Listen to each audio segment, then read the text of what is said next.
Hey guys, quick one. I'm doing this to react to Ntate Ramaphosa's Sona speech last night. I don't think it was going to be an easy one of any of the speeches that he has done before. I'm saying this because there's so much things, or there's a lot of things that are not working or falling through the cracks, which he needed to get to in his speech, which I don't think he did quite in detail, right? There's also a build up to local government elections this year in November. Over and above that, he's overseeing this government of national unity. And there's so much scrutiny in it that if anything is not working, he actually has to take accountability because he leads that portfolio.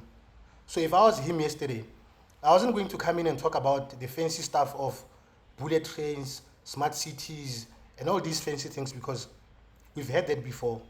All that needed to happen was him getting into the podium and talk about minimum 5 issues that are pressing urgently to the country and take us at confidence that these are the issues, I'm aware of them, and this is the things that we are doing to resolve them, right? So think about how he spoke about the issue of illegal immigrants. That is a pressing issue. You don't talk about it, or you don't talk about that item passing because you leave so many open questions that people start to ask themselves a lot of questions about what is this man really saying? What is it that needs to be done for us to get to the bottom of the issue? The other point was around the national crisis on water. Guys, there's been issues with water forever. It's just that it wasn't happening in Sentin or in one of the suburbs.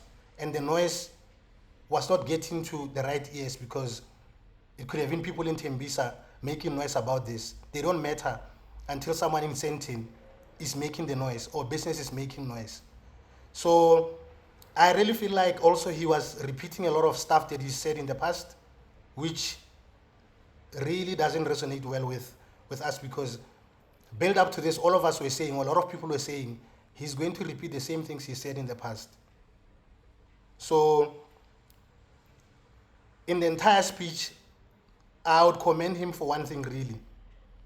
It's around deploying the army to assist the police or SAPS and as far as fighting gangs in Gauteng and in the Western Cape is concerned, and also looking at eradicating this issue of zamazamas or illegal miners who have taken over and also like terrorizing communities around where those mines are. The other thing that he talked about was the key people or key management or higher people up in SAPS. They are going to go through lifestyle audits. I think those things are just talk shops.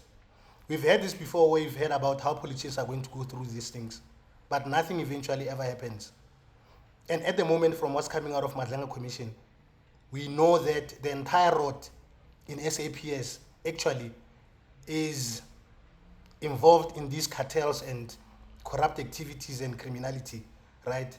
So those are the issues that you need to get to in detail and say, this is where we are and this is what we are going to do going forward. He's been talking about economic growth and jobs. That topic has been stagnant since. If it's not stagnant, at some there is actually getting worse over and over again. He's been talking about the issue of digitizing home affairs. I don't think there's much speed happening in as far as that's concerned. And that topic also is related to the issue of illegal immigrants coming to the country. How are we going to circumvent that?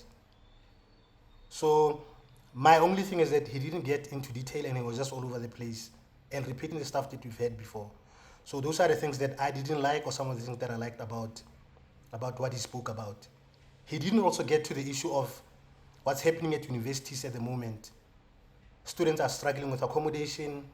There's no space for first-year students. There's just these things that I think there's a habit in government of waiting for things to really get really bad. And once things fall through the crack or are completely bad, we start to establish these commissions. What could have happened when things are starting to go wrong?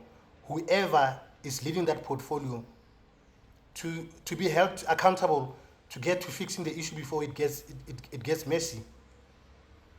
Do we really have to wait for everything to be so bad that only then we give it attention? So I think he was just trying to numb the pain.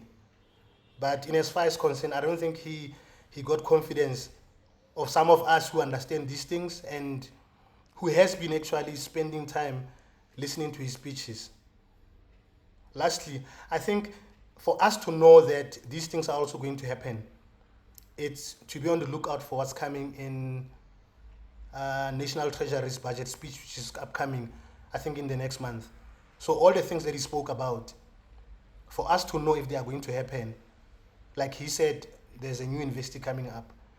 We can only know that is going to happen when that specific item is being budgeted for by the Minister of Finance. So if those things are not budgeted for, we may as well forget about it, right? Thank you guys for lending me your ears. See you on the next one. Bye.